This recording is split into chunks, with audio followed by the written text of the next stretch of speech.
Une date qui fait encore une fois de plus de notre grand Congo le roi du continent africain, le champion d'Afrique de nations de foot, et cela n'arrive pas à n'importe quelle équipe, et cela n'arrive pas à n'importe quel pays. Voilà pourquoi la RTNC2 Développement, votre chaîne, vous propose cette tranche exceptionnelle, j'ai dit, la RTNC, vous propose cette tranche exceptionnelle appelée spéciale Léopard. Et nous sommes dans la fête, et pour cette raison, je me permets à votre place d'applaudir la victoire des Léopards. Et je dois vous informer que dans son studio, nous recevons pour vous un grand homme d'État, je dirais homme du peuple, car il a été élu député national par sa base et dans sa province.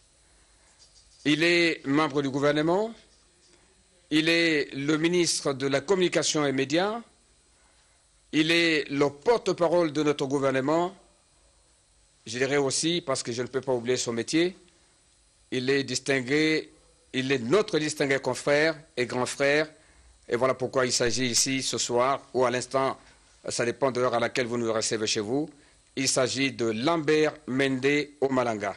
Excellence, Monsieur le ministre, bonne fête. Merci et pareillement.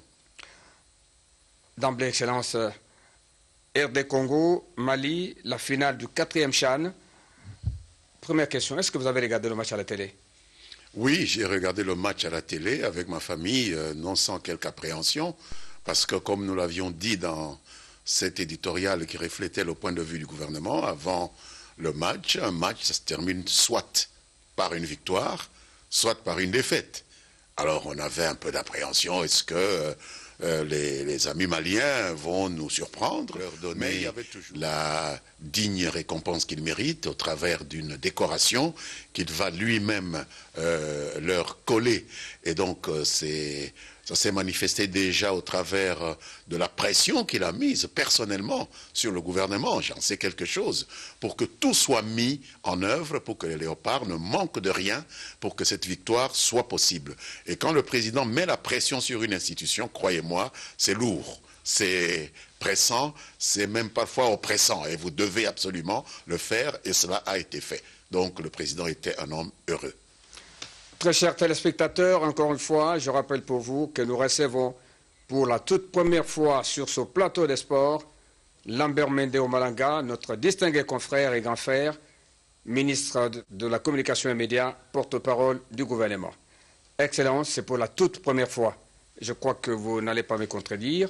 C'est la toute première fois que je n'ai pas entendu dans mes oreilles le problème des primes. Ah, il y a eu retard de paiement, il y a eu ceci, il y a eu les 2 personnes découragées. Tout est parti en silence et jusqu'à la fin, voilà le résultat. Alors ma question, quel a été le secret du gouvernement? Qu'est-ce que vous avez fait pour arriver à ce résultat qui donne satisfaction à tout un peuple? Il faut d'abord dire que le gouvernement se trouve en face d'une certaine série de difficultés que tous les gouvernements du monde connaissent aujourd'hui, mais le président de la République est intervenu, je pense que c'est là le secret, il est intervenu pour enjoindre au gouvernement que les choses soient faites conformément à ce qui avait été prévu, malgré les difficultés que traverse le gouvernement. Le président a dit « Je ne veux entendre aucune plainte » de la part des jeunes léopards qui sont déployés au Rwanda. Et le gouvernement ne pouvait qu'obéir à une instruction qui vient de si haut, et les choses se sont faites parce que le président a tenu à ce que cela soit fait ainsi. Ce n'est pas que les difficultés nous manquent, ce n'est pas que d'autres sources de dépenses n'étaient pas là, mais il fallait absolument obéir à l'injonction qui est venue du président de la République, qui est le président du Conseil des ministres, malgré parfois les contingences politiciennes ou géopoliticiennes qui peuvent parfois surgir de temps en temps entre les États et leurs dirigeants. Excellence, Monsieur le ministre, restons encore au stade rwandais. Après les demi-finales, notre match, le match de RD Congo contre la Guinée, nous l'avons gagné. Nous nous sommes qualifiés pour la finale. Et la finale, justement, on a vu tous les Congolais dans ce stade de Kigali. Je dirais, tous les Congolais, toute la tendance confondue. Vous, les politiciens, vous aimez beaucoup utiliser ce thème, toute tendance confondue. J'ai vu les opposants, j'ai vu les sportifs, j'ai vu les cadres techniques, En tout cas, presque tout le monde que j'ai vu. Je ne sais pas si vous avez aussi regardé et que vous avez découvert certaines figures de nos compatriotes qui ont fait le déplacement de Kigali.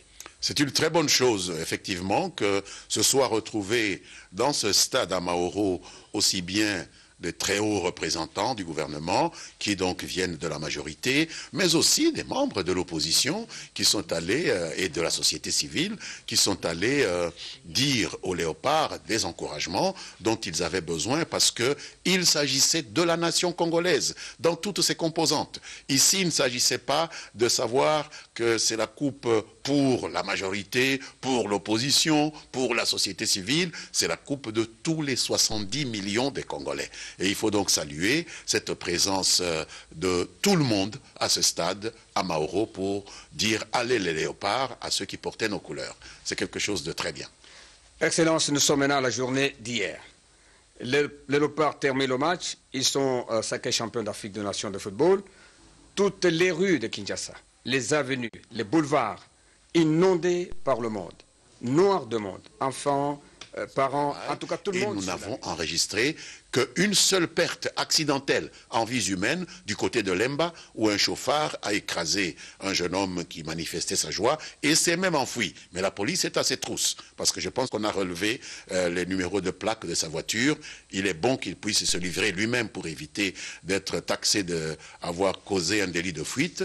Il y a eu un deuxième mort, mais dans le territoire rwandais, dans un bus qui ramenait nos supporters du stade à Maoro vers Siangungu, c'est-à-dire les supporters qui venaient de Bukavu, un accident de la route. On ne peut même pas imputer cela à nos frères rwandais, c'était un accident. Un jeune médecin qui était venu supporter les léopards a trouvé également la mort. Je voudrais, au nom du gouvernement, présenter mes sincères condoléances à ces familles-là, mais reconnaître que la police a eu un comportement exemplaire.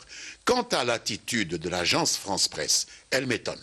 Et je viens de leur adresser une correspondance qui marque justement l'étonnement de notre gouvernement face à une attitude aussi négative.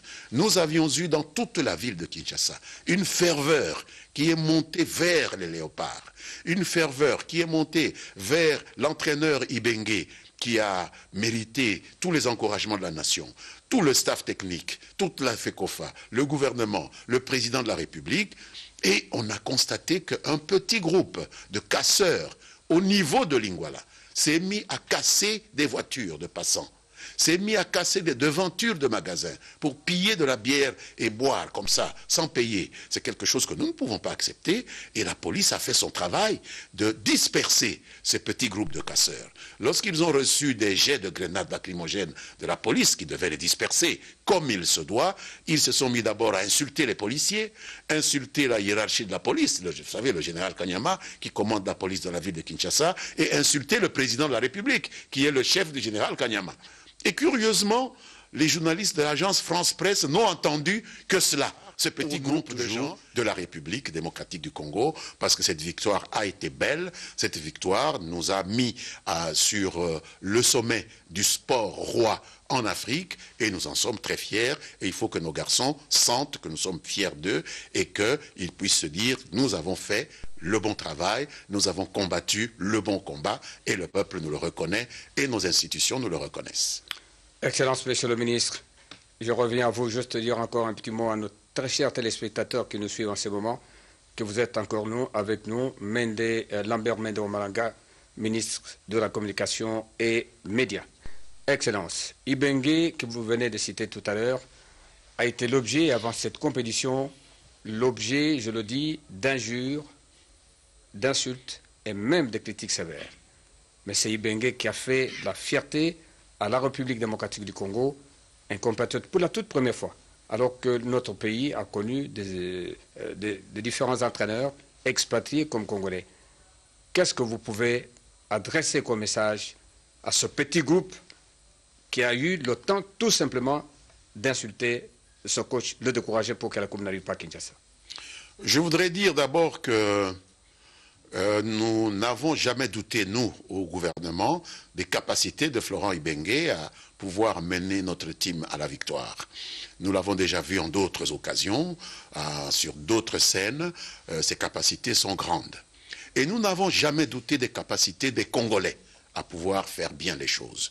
Il y a des équipes qui croient qu'il faut absolument avoir un coach qui vient de l'étranger. Tout ce qui vient de l'étranger prend des couleurs plus ou moins plus compétentes que les couleurs nationales. Ibenge vient renforcer la vision du président Kabila, la vision de nous, la gauche congolaise, les Lumumbistes qui sommes aujourd'hui au pouvoir, que l'homme noir, l'homme du Congo, l'homme africain peut faire de grandes choses lorsqu'on lui fait confiance et lorsqu'on lui en donne l'occasion. Je salue donc la fédération et ses athlètes. Nous avons une tradition en taekwondo qui est connue et reconnue. Je pense qu'il y a quelques années, en Russie, nos athlètes ont remporté aussi quelques médailles, peut-être pas une médaille d'or, mais ils ont ramené une bonne moisson de médailles d'argent et de bronze. Et ce que Rose Lukusa a fait nous honore tous. Je voudrais ici lui dire toute l'admiration et toutes les félicitations du gouvernement de notre pays et lui promettre également l'appui à elle, à tous les garçons aussi qui s'adonnent à ce sport, pas seulement à ce sport, mais à l'ensemble des sports, pour que nous portions plus haut l'étendard de notre pays dans ce domaine-là. Nous sommes un grand peuple, nous sommes une grande nation et nous sommes appelés aux plus hautes destinées. Bravo en tout cas à cette jeune fille. Merci, Excellence. Les mêmes critiques que les uns et les autres envoient en direction de Ibenge sont allées aussi à l'endroit du comité directeur de la FECOFA, le porte-parole du gouvernement. Vous qui considérez la FECOFA comme votre organe suprême, quel peut être le message que vous lancez à cette même FECOFA, à son président et peut-être à l'opinion sportive nationale? Nous avons eu l'occasion, dans l'éditorial qui reflète le point de vue du gouvernement d'aujourd'hui, d'adresser toutes nos félicitations, non seulement au Léopard, non seulement à l'entraîneur Ibenge, non seulement au staff technique, mais aussi à la FECOFA, qui a conduit de main de maître cette action qui aboutit aujourd'hui à l'honneur pour notre peuple. Évidemment, il n'est rien que l'on puisse faire dans ce monde qui puisse échapper à la critique des malveillants. Mais il faut continuer sur la bonne route, surtout lorsqu'on est convaincu de faire le bien. Merci, Excellence. Nous allons terminer par un petit mot concernant les stades. Le commissaire spécial du Kasaï oriental, Ngoï Kassanji, reconnaît avoir reçu des mains du chef de l'État un montant d'1 million de dollars pour les travaux du stade Kachala-Bonzola en Bujumaï. Mais par moment, il s'est rendu compte que son budget était démembré et que seul ne pouvait pas. Quel secret avez-vous? Je pense qu'il y a la détermination de l'équipe dirigeante de Renaissance.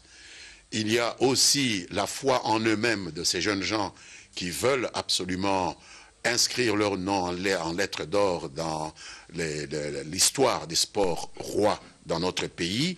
Et je leur dis courage, parce que tous les gros poissons que nous connaissons aujourd'hui ont commencé par là, et que avec Renaissance, petit poisson deviendra grand. C'est ce que je peux leur dire. Excellence, vous faites partie du mécénariat du Congo démocratique pour le sport. Absolument, on peut le dire ainsi. Mesdames, Mesdemoiselles et Messieurs, très chers téléspectateurs, nous voilà à la fin de notre tranche spéciale Léopard, les léopards qui sont devenus rois, le Congo démocratique, roi du continent africain. Excellence, Monsieur le ministre, nous vous disons merci de nous avoir accordé les quelques petites minutes de votre précieux temps. Je crois que notre studio, nos bureaux sont grandement ouverts pour vous recevoir très prochainement lorsque nous aurons besoin de vous. Je crois que vous serez encore une fois les bienvenus. Merci. Merci, Excellence.